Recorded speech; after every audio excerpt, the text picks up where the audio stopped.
Well, hello everyone, and welcome to the Power Up by PNM podcast hour in partnership with the Hispano Chamber of Commerce, featuring some of our community's favorite leaders and small business owners. So plug in your favorite device, grab a sack lunch and your favorite beverage, and join us every Tuesday at noon to meet the movers and shakers in our community that are not letting anything hold them back.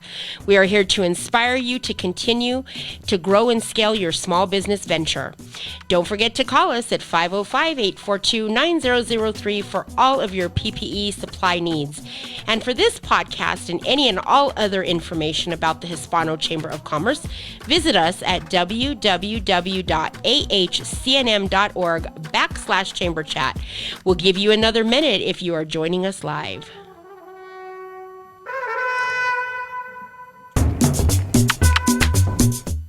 Hey, welcome everybody. This is JP Espinoza with the Powered Up by PNM podcast, and today we have a great and amazing special guest. I can't wait to introduce you to Mr. Scott Aeilts with Sandia National Labs. But before we get into that, we got a couple of key announcements for you.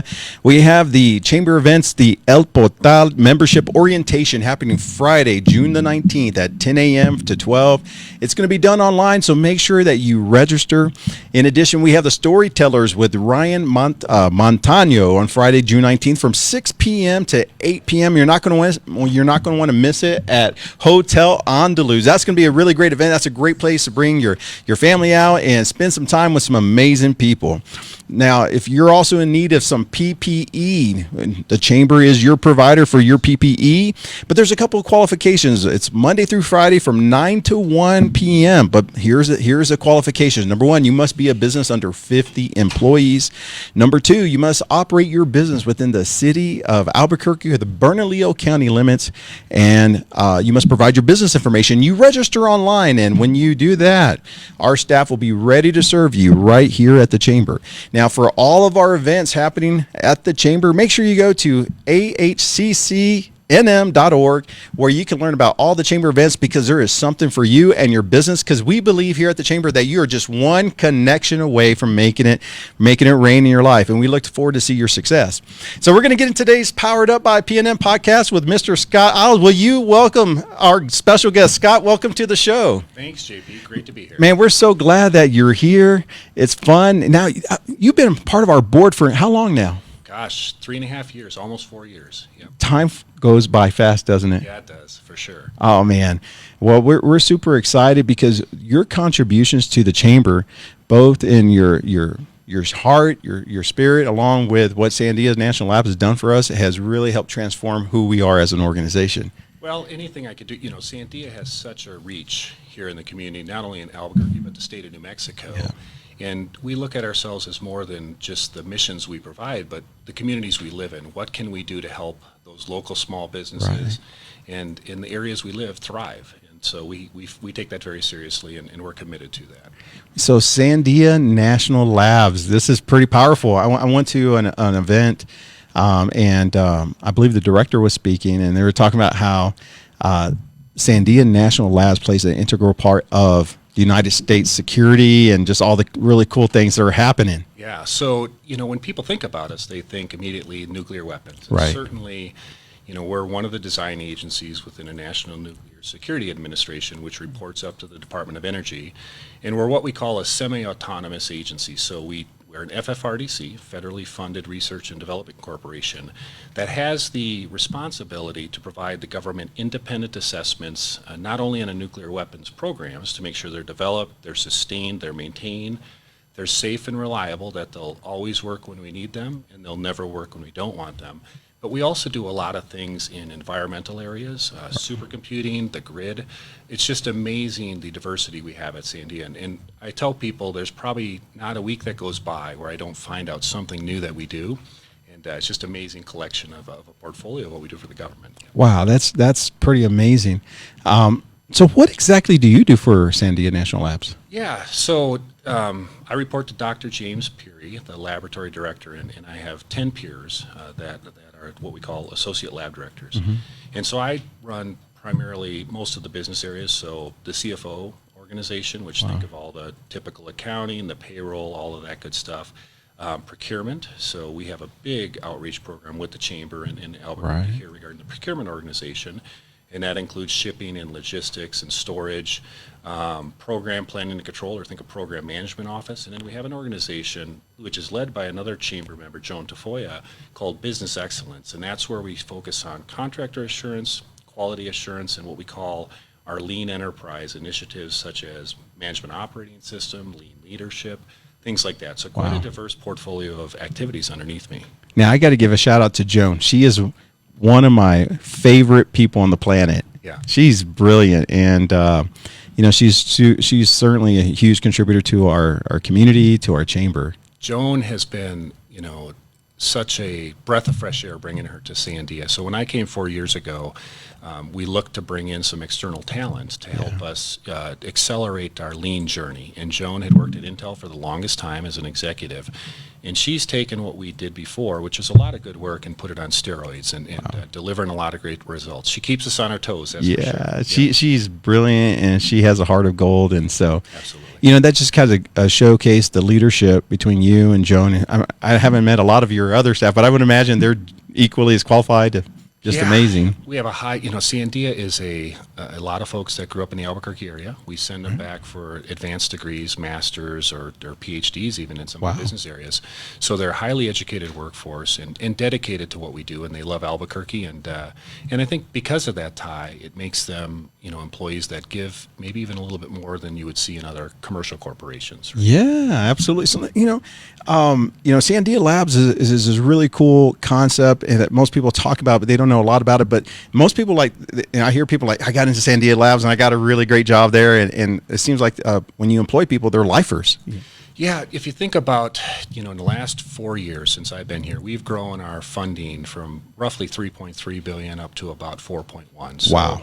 the types of things we do for our country and our world to keep us safe as the world continues to be a dangerous place to live, there's a never-ending amount of business that we could do. And quite frankly, right today, we're running out of space on the base. And so we're going to leverage the COVID, the skills we learned there with remote working. We're actually looking to get some people that will permanently remote work and some that will do a hybrid to save space. But yeah, once we have what we call a social contract at Sandia. Right. And once you get in, certainly we have high standards for performance.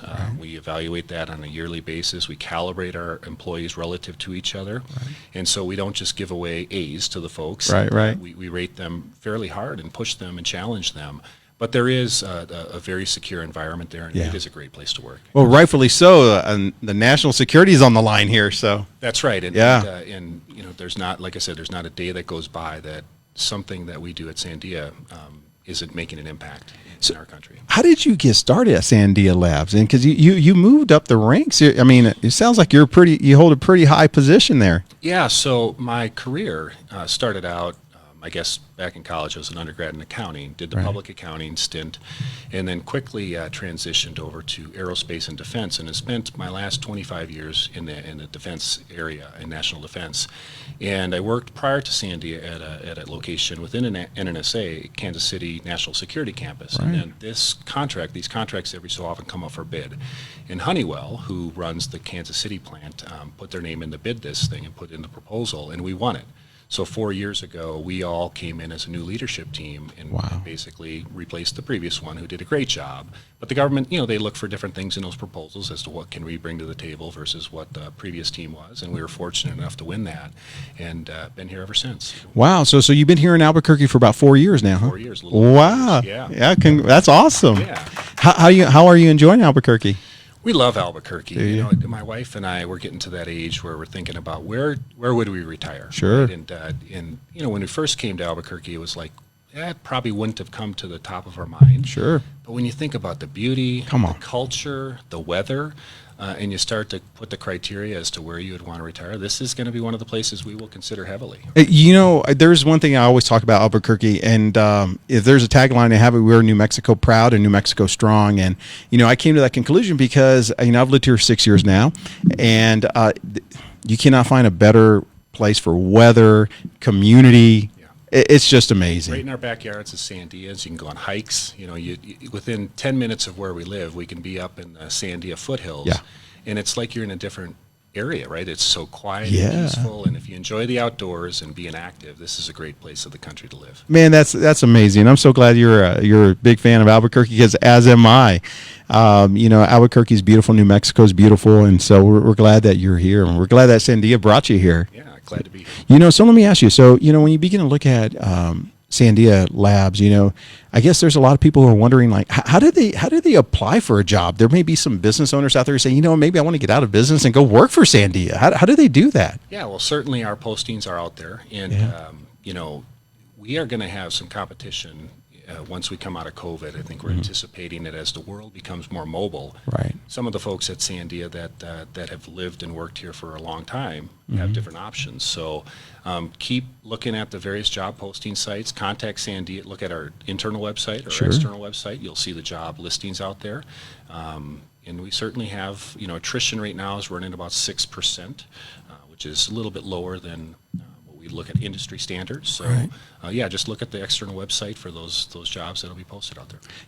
There's a lot that our listeners can learn from you, and in terms of how to approach issues. Perhaps that you learned this through your journey throughout your career, because I would imagine working at Sandia that you've come across some really tough situations where you had to respond in a very clear-minded fashion, And when we got business owners here in our community, perhaps whether it was COVID or perhaps we're seeing hyperinflation take place in the construction world. Yeah. What advice would you give someone that has to deal with like crisis, or when like they get a curveball thrown at them? Yeah. How do you approach that? Well, and I'll bring Joan's name back up. Yeah. So Joan, as we look to problem solve, right? And Right. maybe where you're going is, how do you problem solve the most effective? That's exactly right. Yes, sir. The very first question we ask ourselves is, what problem are we trying to solve? I can't tell you how many times I'll be in a meeting where we'll talk about an issue that has arose, but we'll never say, what problem are we trying to solve? And we got 4 or 5 different people trying to solve different things. And so, just keeping it as simple as you can, relying upon resources around you, right? Who are those trusted confidants that can help you through those tough times that you can lean on? You're not in it yourself, right? Right. And we need to keep that in mind, whether you're at a big company or a small company. Right. At Sandia, it doesn't matter how many resources we have available to us. We always have to partner with those folks in the different organizations Right. to make sure we bring everyone to the table to solve that problem with us and together. So it's a lot of teaming, a lot of communication, a lot of trust involved in that. And the fundamental question is, what problem are we trying to solve? Are we really attacking the problem the right way? That is so important. So, guys, if you're listening out there and you're coming across a situation where you're saying, "Hey, man, I was just blindsided by an event," it could have been an employee issue, it could have been COVID, it could have been supply chain, it could be a lot of issues. The question we got to ask is, what problem are we solving? Yeah, and I think, for the members of the chamber or those who are looking to potentially join the chamber, in my experience of working with different boards and different chambers, this is an organization that does solve problems. I agree. With us at Sandia, we try to partner all the time. Our procurement, regulations and rules are very, very complex and Right. very complicated, bureaucratic, and for that average small business out there, very intimidating. Right. Yeah. So I would say partner with the chamber first and foremost. They can direct you in a lot of different areas to help you find out what proposals are out there at Sandia. They Right. can give you the contact to make at Sandia. We're engaged. I think we do 3 to 4 events a year with the chamber, where we try to make those collisions and those outreach events with folks that are trying to learn more about Sandia. So I would highly encourage those folks that want to get into the laboratory or want to do business with us, start with the chamber. They're a great start. You bring up such a great topic, because people and business owners, especially our listeners, our members, they're wondering, how do I get involved with, I want to win, and I would love to pick up a contract from Sandia.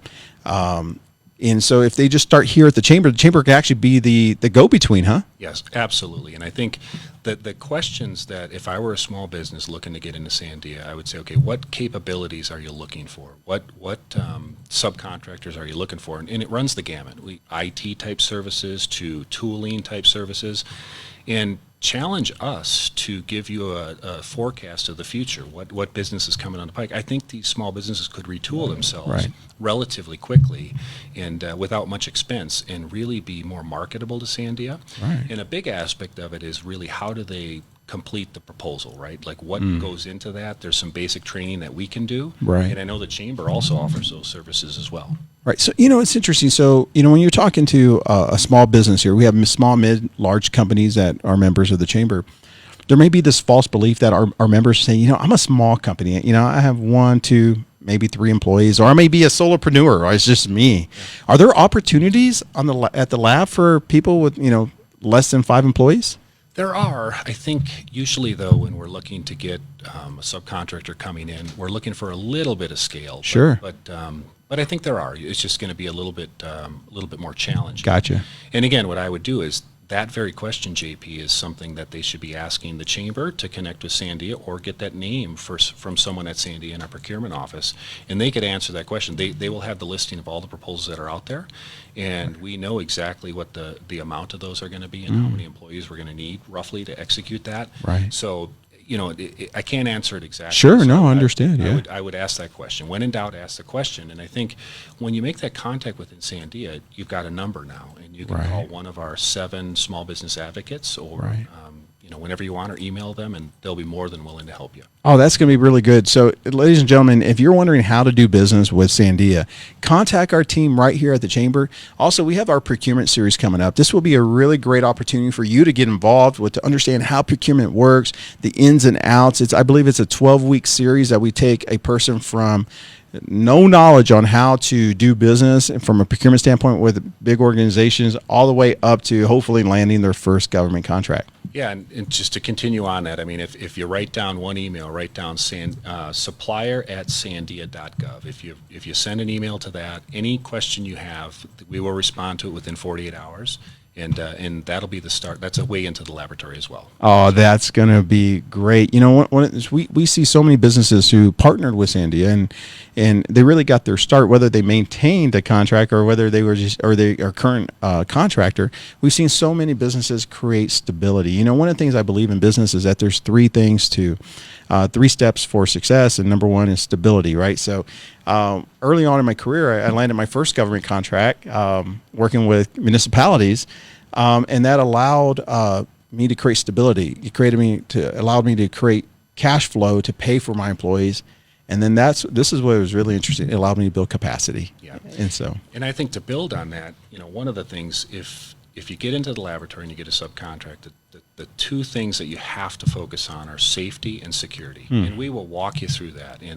But it seems like time and time again we'll have some subcontractors come in and do business with us where they'll take the eye off the ball relative to safety or security, and those are 2 things we just cannot tolerate or negotiate. And so once you get that contract, we'll help you with what that means to be safe and secure at Sandia with all of our rules and regulations, but really pay attention to that to maintain and sustain that, right? And I think if you perform on that subcontract, it'll lead to more. It's interesting. I think we get these ideas of how big some of these contracts are, and it may be hard because you guys are issuing so many contracts. But what is the average contract award for a subcontractor or prime contractor? It varies. So we have a small business pricing preference right now for New Mexico small businesses, and it ranges anywhere from $250,000 up to $5 million.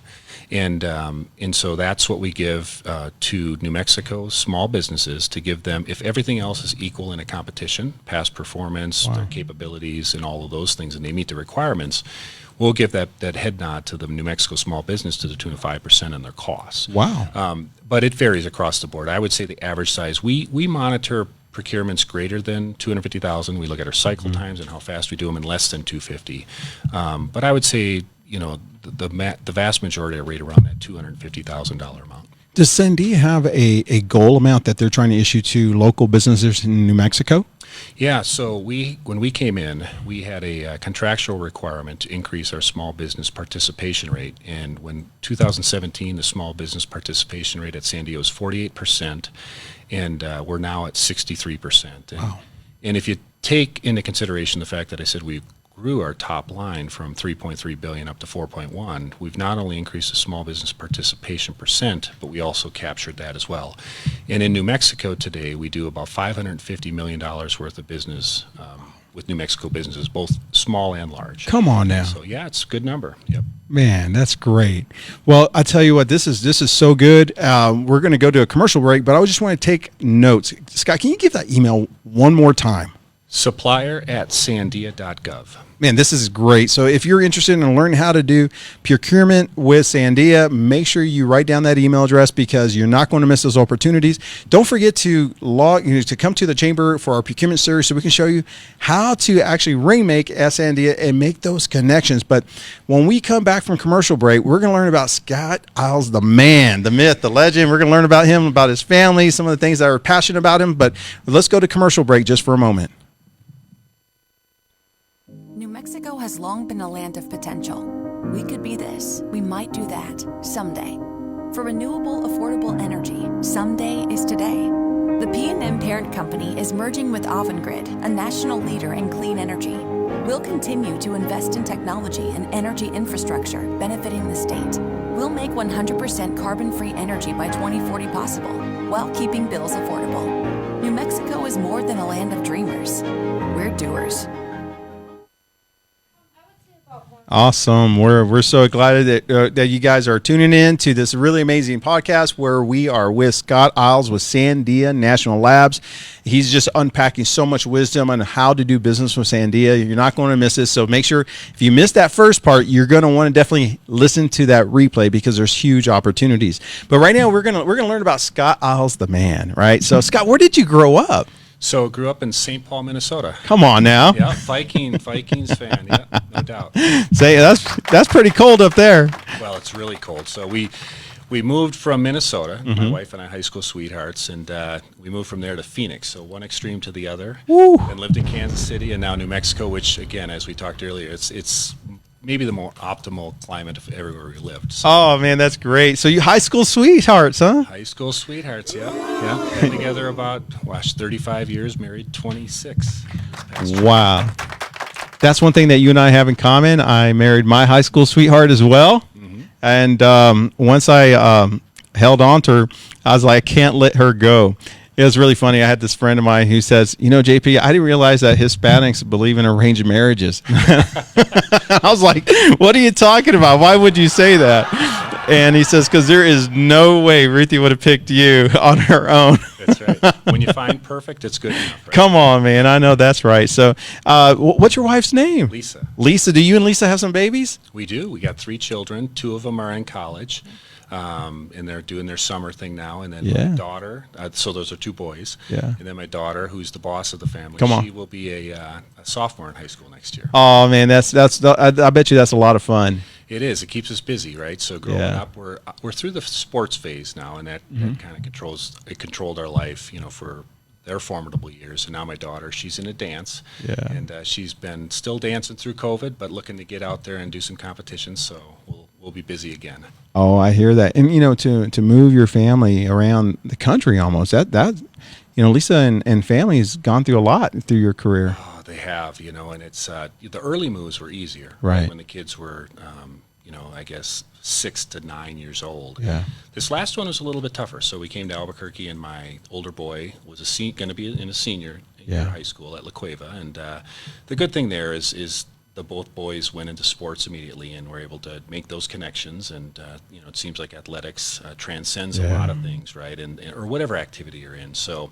But yeah, it was a challenge, and pretty proud of them for being very resilient to that move. Awesome. And I think they've learned a lot of life through that move, and that maybe others don't. You got to look at the positive, right? And we made a family decision to make the move, and we have no regrets. It's been good to us. I'll tell you, for those people who have not made a family move, when Ruthie and I moved, we have 2 daughters. We have a 13-year-old and 11, and golly, the little one was 5 years old when we moved here, so I totally get the.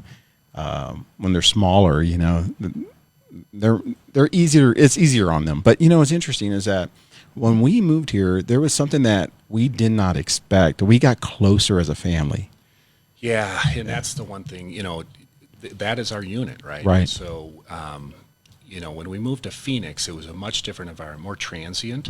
A lot of people came from across the country to live there. And again, the kids were at an age where we could, it seemed like the activities they were involved with, you met more of the neighbors. Right. And then you moved to Kansas City, and you hear the statement Midwest nice, and I think Kansas City is much similar to either Albuquerque or Minneapolis, where families stay in those areas and Right. they don't move around. And so have met a lot of great people through all places, but certainly we have become a lot closer as a family. That's your unit, right? That is your unit. Yeah, yep. You know, that's one thing that, you know, Ruthie and I, our marriage got stronger, our relationship with our kids got stronger. And so, because your unit is all you can depend on as you're building new relationships. That's right. You know, so let me ask you, you got a really demanding job at the lab. And, you know, I'm sure that sometimes you may bring stress home, or there may be really stressful environments that your family have to understand that. How do you balance work-life balance?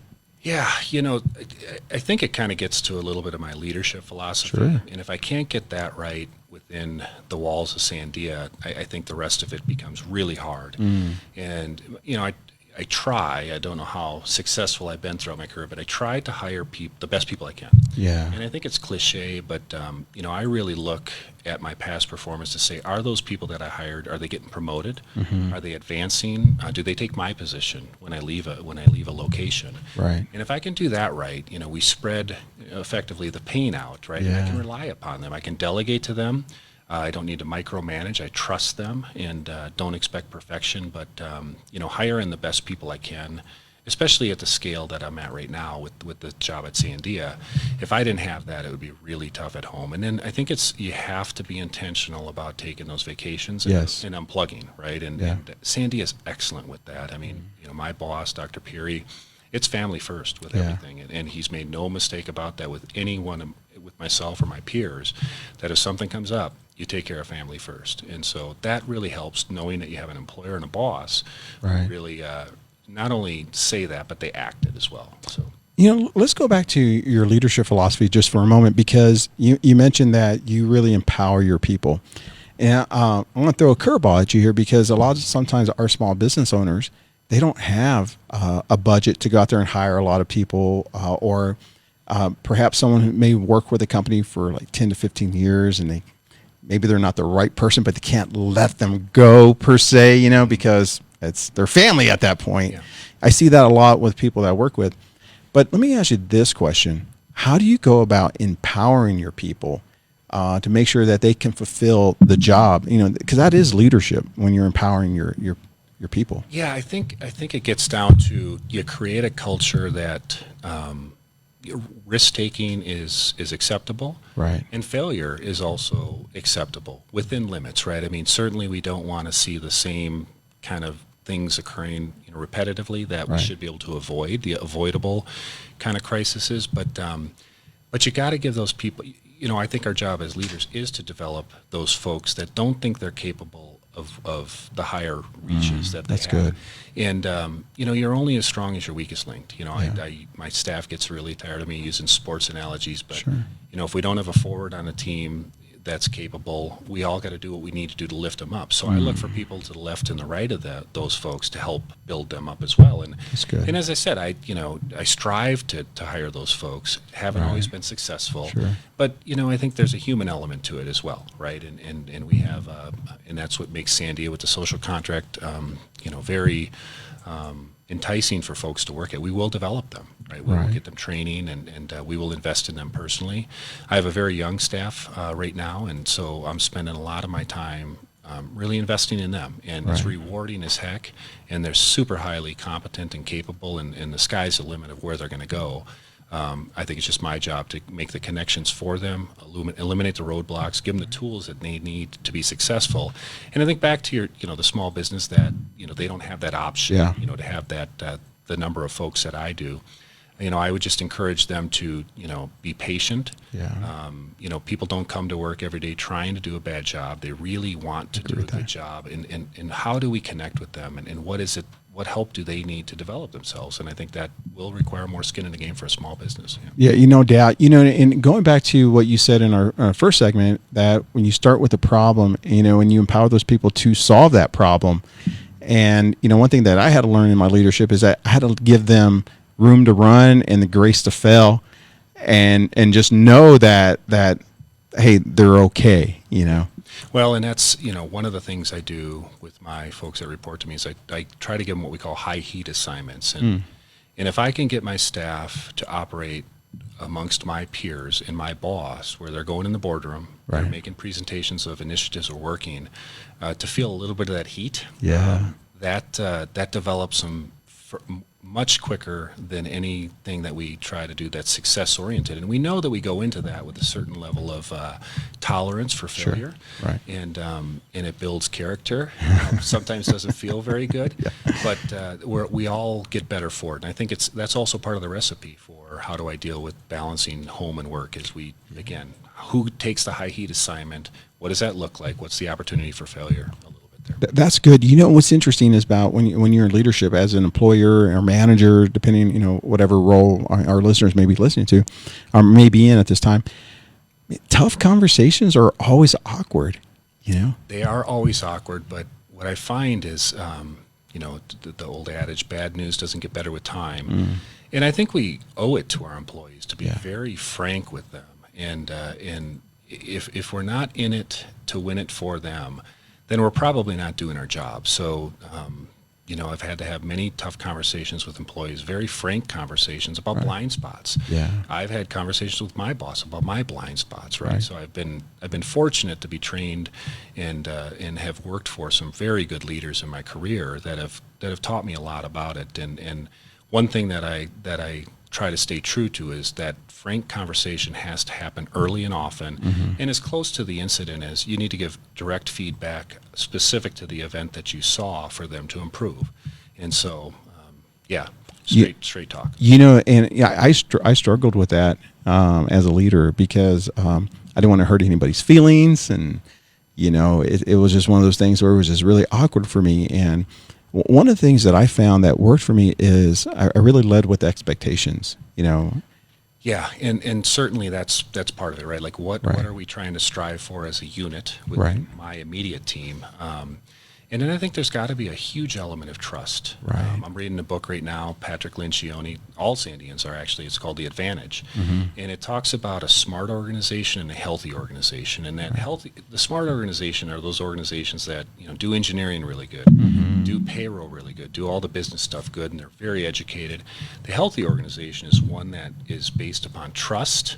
And that doesn't happen overnight. There's a lot of exercises you need to do. So I find that if you build that trust and your employees really know that you're in their corner, that feedback is a little bit, it's easier to give. Yeah. And then it's also easier to receive as well. Yeah, absolutely. Because when someone's bought into the mission, when they're bought into what they do is making an impact, most people are willing to receive that constructive criticism to make the mission happen. Yeah, and I think, and it's probably the type of employees that I hire, right? I really look for those employees that have a really big interest in continuous improvement, both for the business side and personal side. And so I try to fish that out a little bit.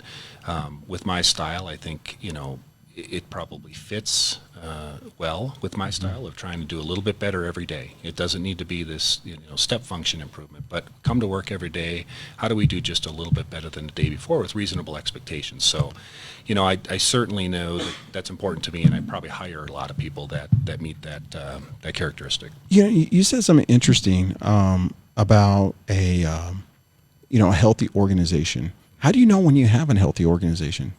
Well, so one of the things in the book, and I'd highly encourage folks, again, it's Patrick Lencioni, The Advantage. He talks about politics in the book. And politics he defines as those things that are said or unsaid for someone to achieve their own objective or agenda. And so that's the thing, I think, any organization I've been at, there's a lot of unsaid things in various meetings, in various relationships. So that's an area we're focusing on as a leadership team at Sandia is how do we have those frank conversations, not just for the folks that report to us or are within our chain of commands, but with our peers, right? The folks that we really need to do or work with to take the organization to the next level. So the healthy organization will talk about things like that, the politics, the said and the unsaid.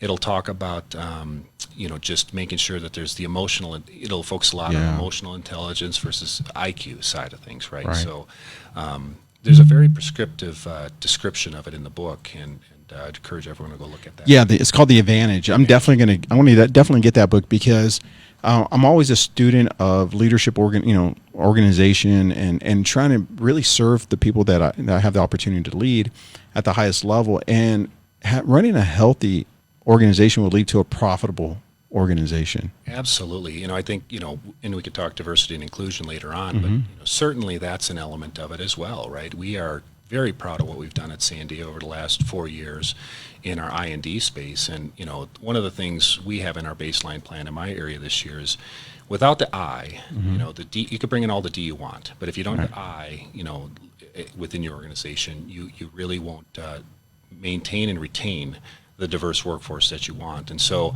whether it's diversity of thought, diversity of gender, skin color, you name it, diversity goes many different fronts from my perspective. And it really helps.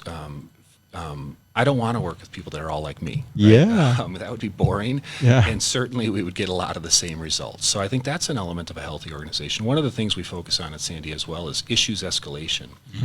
We're trying to encourage the workforce to really escalate issues early and often so we can get ahead of them and manage them and mitigate them. And, no matter where I've been, it's always kind of a tricky thing. And what leadership, what I find is that leadership has to set the right tone. That's right. Even though we say we want issues to be escalated, we can't take their head off as soon as they escalate an issue. So we've got to work on our skill sets there. So I think this healthy organization it's really embedded in a lot of trust. A lot of trust. Yeah, as you're talking, the idea popped in my mind about process management, maybe something like Six Sigma or Kaizen. So do you guys follow any of those type of philosophies? Absolutely. And Joan Tafoya, that's the area she leads, business excellence. One of the areas underneath her is this lean enterprise, lean leadership. And so, what we subscribe to is that certainly the tools of Six Sigma, DMAIC, those are great tools that we've all been trained on, or a lot of people have been trained on in green belts and black belts. We don't want to lose those, but there's much simpler ways by which we go improve things, and that's through agile methodologies. So we subscribe to a lot of agile methodologies. So it's really core to what we're trying to do to change Sandia to be more nimble, quicker, agile, highlight issues quicker, fail fast, so we can learn more. So it's really part and parcel to everything we're trying to do in Joan's area in business excellence. Yeah, that's really important especially for our small businesses, because small business owners, I think that when you look at the typical entrepreneur, we beat ourselves up so hard because we made a mistake or made a bad investment, and we're paying the price for that. But if we use some of these processes, we realize that it's just part of the process, let it go and move forward. Yeah. And to the small business, some of this stuff you would think this lean enterprise is really, we have to be a big corporation to study it and all that. Stanford Design School makes it as simple as could be. And, we've implemented a lot of those tools, but they're simple drawings, right? Like how do you look at a customer persona, right? How do you look at a customer profile? And once you do some of these simple methodologies, so I'd encourage the small businesses, it's not this super complicated. As a matter of fact, we're trying to take the complication out of it with the black belts, green belts, Six Sigma, and make it much more common sense, quite frankly. And there's just some basic elements to it that I think any small business could learn. Is that what it means to be lean? Is this to begin to curate? Exactly. Right. How do you eliminate all the non-value added elements out of anything you do? And how do you, get closer to your customer, understand their pain points, solve those pain points, some simple concepts. Interesting. We just, my team and I, we're going through a process right now, how we started asking ourselves, where are we wasting time? What's causing frustration? Sometimes that frustration was intentional by just lack of planning, and I've really embraced this term called curation, where we just begin to cut down and figure out where do we spend our time, what are we great at, who is great at what, and that has led to more innovation, more profitability, more opportunity. So, what you're saying is applicable to that small business, and it doesn't have to be, like you said, rocket science. You can just start by asking yourself that one question. Right. Yeah. What problem are we trying to solve? Who can solve it? And, and what outcome can we serve? And so, man, this is really, really great. Thanks for sharing. So what we're going to do is we're going to go to a quick commercial break. And then when we come back, we're going to talk about Sandia National Labs and the Chamber. Great. Let's go to commercial break. New Mexico has long been a land of potential. We could be this. We might do that someday. For renewable, affordable energy, someday is today. The PNM parent company is merging with Avangrid, a national leader in clean energy. We'll continue to invest in technology and energy infrastructure benefiting the state. We'll make 100% carbon-free energy by 2040 possible, while keeping bills affordable. New Mexico is more than a land of dreamers. We're doers. All right, we're welcome back. If you've missed segment 1 and segment 2, you're not going to miss it. You want to go back and watch this podcast and re-listen to it, because we talked about how to do business with Sandia, and we got to learn about Scott Aeilts and his leadership philosophies. That if you look at the team that he leads, it's significant, it's impactful, because the work that he does is that it allows us as Americans to rest in our bed at night knowing that America is safe, but also not just to the extent of national security, but there's so much more in innovation technology that Sandia Labs does. And so you're not going to miss what a great leader does and how they approach leadership. So make sure you listen to segment 2. You're not going to miss that. So let's talk about Sandia National Labs and the Hispano Chamber of Commerce. You know, the Sandia National Labs is such an amazing organization with global influence. But right here, right now, you are a board member of this great organization. Let's talk about, why did you choose our organization? Yeah, so JP, we talked a little bit earlier about when we came into Sandia, the goal was to improve and increase small business participation rate. So when you look across it, the chambers have to be, in any community, a part of that, right? All of our members, most of them are small businesses, right? Probably 70% of 80% of them. And so, we had to go find a way to connect with those chambers that were effective. And I've been involved with chambers across the country. Right. And when I saw what was going on within the Albuquerque Hispano Chamber, both from two elements. Number one, the members, the board members. These are folks that grew up in the community, are vested in the community, and in every board meeting, they're passionate about what we're doing here. So that came through very clearly. Great leadership, whether it was Dennis and now Ernie and you name it, right? I mean, just great leadership yourself. We're passionate about making this as strong as we can. And then the connection to Sandia, the procurement organization, and all the things we do here at the Chamber from the procurement series, there's just such a natural fit. And then I think kind of layering on top of that, just what I would call an obligation for Sandia National Laboratories to do everything in the communities that we live in to make it a better place to live. And we know in Albuquerque, we, much like other cities, we have our challenges, whether it's the education, the crime, so we do things even outside of this chamber to help in those areas. And then I think kind of the trifecta is, what are we doing to help perpetuate more small business participation within the city of Albuquerque, state of New Mexico, at the Sandia National Labs. I think our membership is really blessed, and the reason I say that is because to have this partnership with Sandia, not every city has this type of relationship opportunity, and I think one of the tragedies that I can see is that there's not enough people participating in those procurement series. Yeah, and so one of the things I'm hoping is when we went into COVID, we continued to do our outreach community events at Sandia, and I think the last one we have that was remote was 350 participants. So we're looking at right now exploring, the in-person. Definitely, we want that. Right. I think we all need to get back and rub elbows and have that human element in person.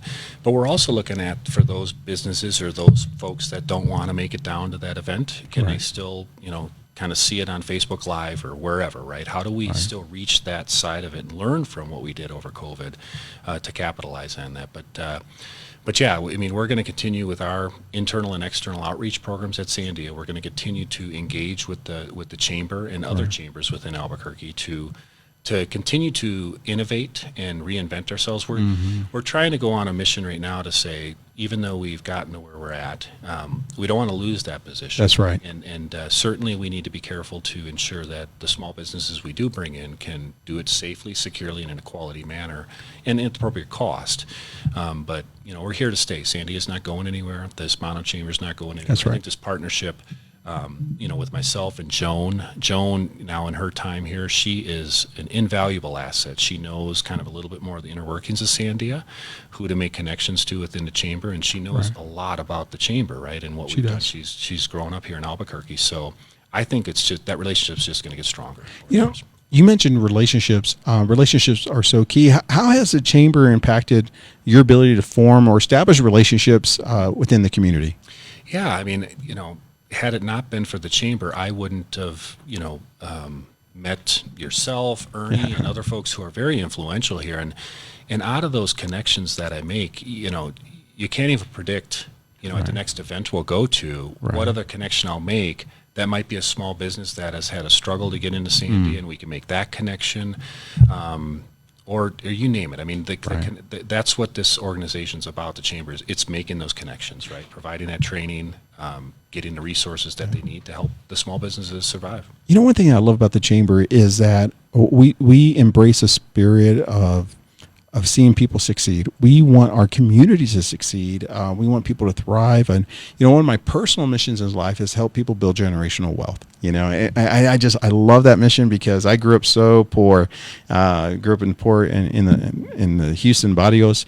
And, because of organizations like this, the Hispano Chamber of Commerce, it allowed me to form connections and I can't even say I did it by myself. You do it through your network. Yeah. But if it wasn't for an organization like this, I think I would still be living in poverty. Well, and kind of where you grew up is very similar to what I did. The inner city of St. Paul, the west side of St. Paul, which was highly Hispanic community.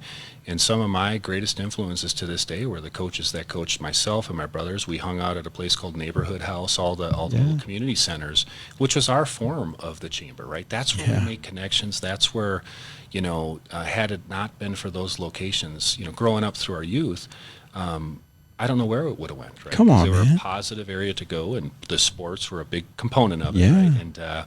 And so, I think the chamber. There's a lot of analogies to that. From what I see, relative to how I grew up in those community centers that we hung out at. We built those connections, best friends for life that we still hang out with. Come on. That's what I think the chamber can do for folks, right? And there's not a prescription, I don't think. Nope. We can't give someone that prescription. They got to engage. Yes. They got to be willing to open themselves up to, trusting to see where it will go. And I think the sky's the limit. You said something that's so good, Scott, because you took me back to my childhood as you were talking about yours. Is I grew up in community centers. I grew up in, going down to, the city's park department where they had basketball camp or karate camp or whatever they were doing.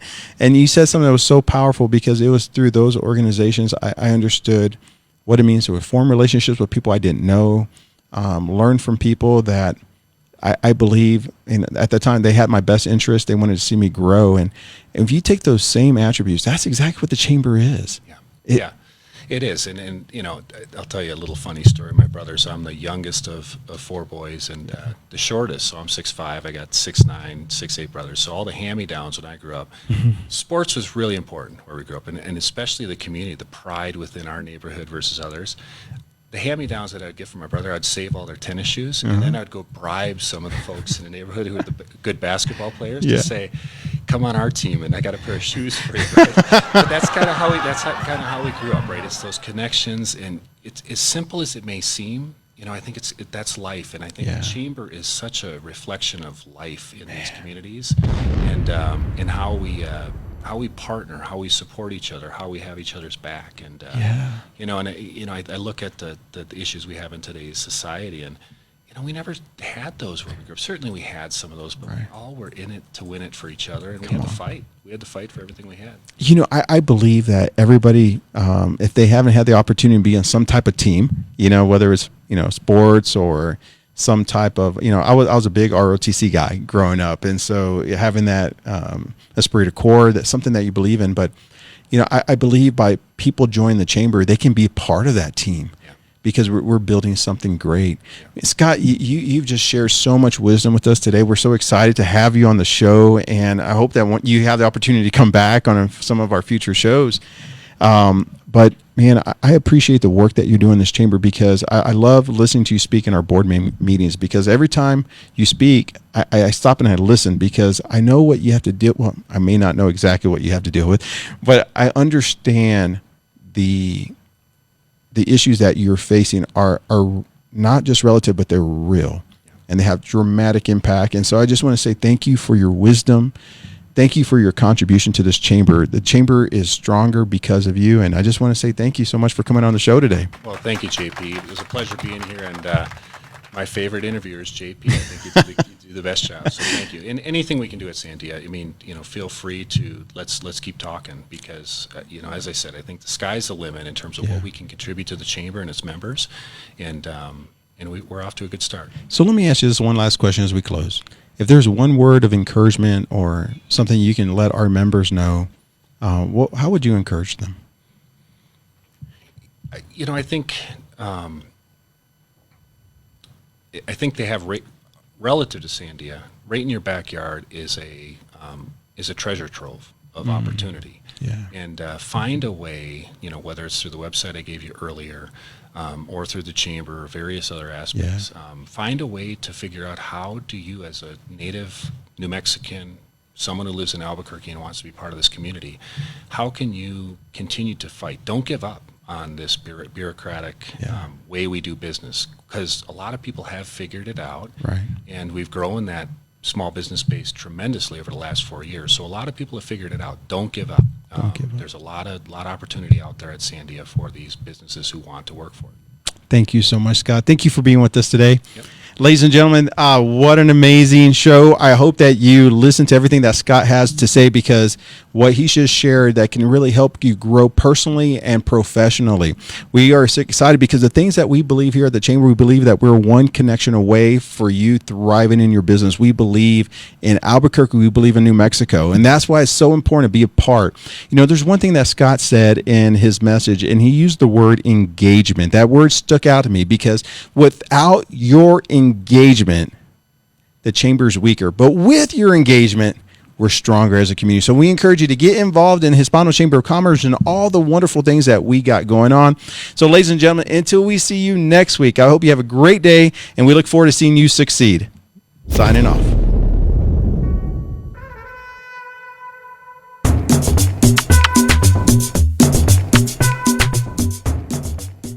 Thank you, everyone, for joining us today for the Power Up by PNM podcast hour in partnership with the Hispano Chamber of Commerce. And again, a big shout out to our sponsor, the folks at PNM, who help keep your businesses energy efficient. Don't forget to join us every Tuesday at noon to hear from those in the community that are moving us forward. And for more information about the Albuquerque Hispano Chamber of Commerce, call us at 842-9003 or visit us online for more information at www.ahcnm.org, and to replay this podcast, add a /chamber chat.